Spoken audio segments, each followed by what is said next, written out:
Good day.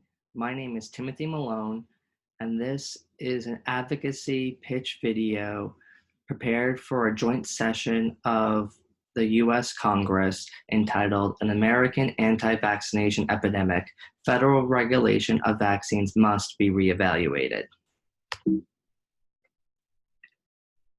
Some background. Since 2013, there have been 8 major outbreaks of measles throughout the U.S. Measles, along with other communicable diseases, can be easily prevented through the use of vaccines.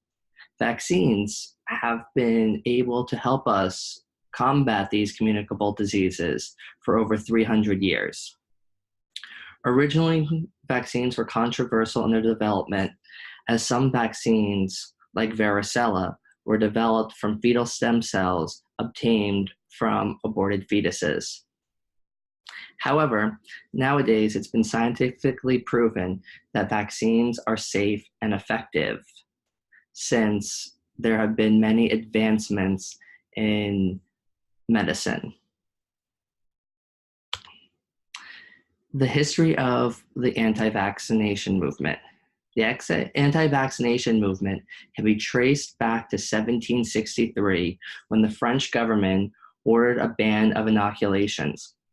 This was due to an Italian physician who was living in France at the time, not quarantining people that he had inoculated for the spreading of disease, and those people were spreading that said disease. This ban did not last long, as smallpox continued to rage throughout all of Europe. In the United States, we can trace this back to 1879, when William Tebb, a British anti-vaccinist, visited America. In 1905, there was a Supreme Court case where Henning Jacobson sued the state of Massachusetts over their mandatory smallpox vaccination policy. And in 1998, a research paper was published establishing a link between vaccinations and the development of autism. This paper has since been found to be fraudulent, and it has been numerous studies conducted that has stated that there is no link between vaccinations and development of autism. The current U.S. government regulations. The federal government gives the states power over vaccine regulation. Currently, all 50 states require children to be vaccinated in order to attend public school.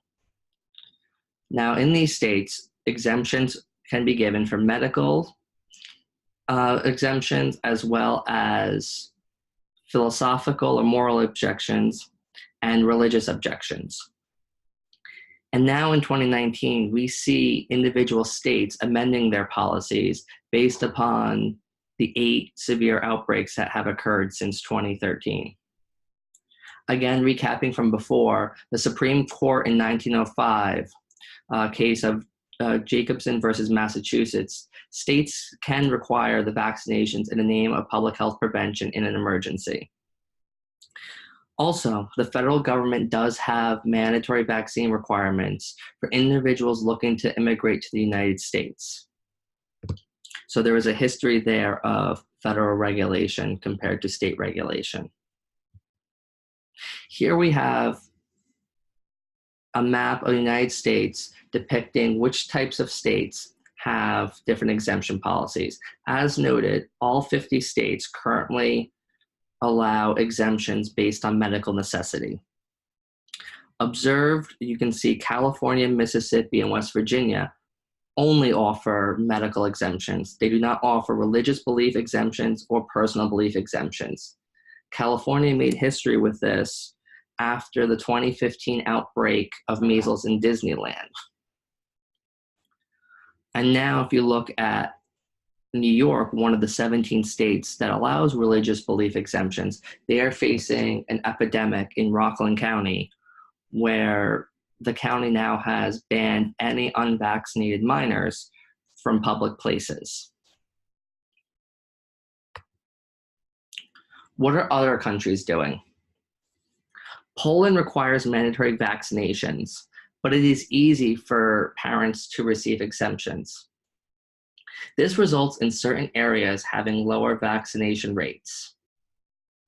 Italy also has a mandatory set of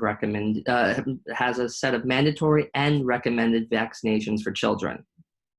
These are provided free of charge through the National Health Service.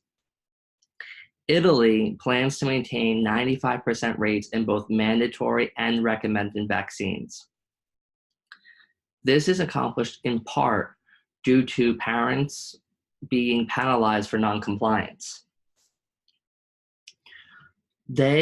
Parents are penalized by their children. If their children are under age 6, they will be barred from entering school without being vaccinated for the mandatory diseases. And if older children are not vaccinated, the families will receive a monetary fine. This has shown to reduce the overall amount of unvaccinated children, allowing Italy to sustain their 95% rate. These policies should be based upon epidemiological, legal, and ethical evaluation criteria. For epidemiological, vaccines should be evaluated upon the prevalence and incidence of diseases. Different study designs can be used to make sure that herd immunity is maintained. And we can also look with different study designs to see the effectiveness of vaccinations over time compared to people who were granted exemptions. So the legal aspect, people in America are guaranteed certain rights by the Constitution. So any regulations must be sensitive to these rights. Also, we have to think of the ethical implications for preventing the spread of communicable diseases should be considered a responsibility of all people. So what options do we have here in the US? We can either keep the status quo, which is independent state regulation to be proven to be effective in preventing communicable diseases, or we can, as the Congress, implement federal regulation where the federal government will assume control over vaccination. This is a sound objective since disease is not bound by state lines and can easily travel from state to state. Also, since we live in a global age with mass amounts of immigration and emigration, we can encourage global regulation for the use of vaccines to prevent communicable diseases. So our final recommendation is for federally regulated mandatory vaccinations. The federal government is arguably better equipped to battle outbreaks across the country. Congress therefore should put together a team of lawyers to determine the constitutionality of implementing a federal limit on exemptions. Precedent for federal regulation has already been set since the federal government already regulates vaccinations for those looking to immigrate to the United States. Additionally, the federal judiciary has become involved at resolving state-level disputes. Soon, these disputes will make their way to the Supreme Court, where they will have to issue a final ruling. However, since the US Constitution does not specify which level of government is responsible for vaccination regulation, it is given under the 10th Amendment to the states. So it's a hard line that we will have to tackle in order to allow Congress to regulate vaccinations. Once this is done, though, Congress should pass legislation to limit vaccination exemptions to those only who need them medically. They should also provide mandatory vaccinations for free to entire populations and continue to research and develop vaccines to improve their safety and efficacy. Lastly, they should ensure that physicians and other healthcare workers are properly educating parents on the benefits of vaccinations.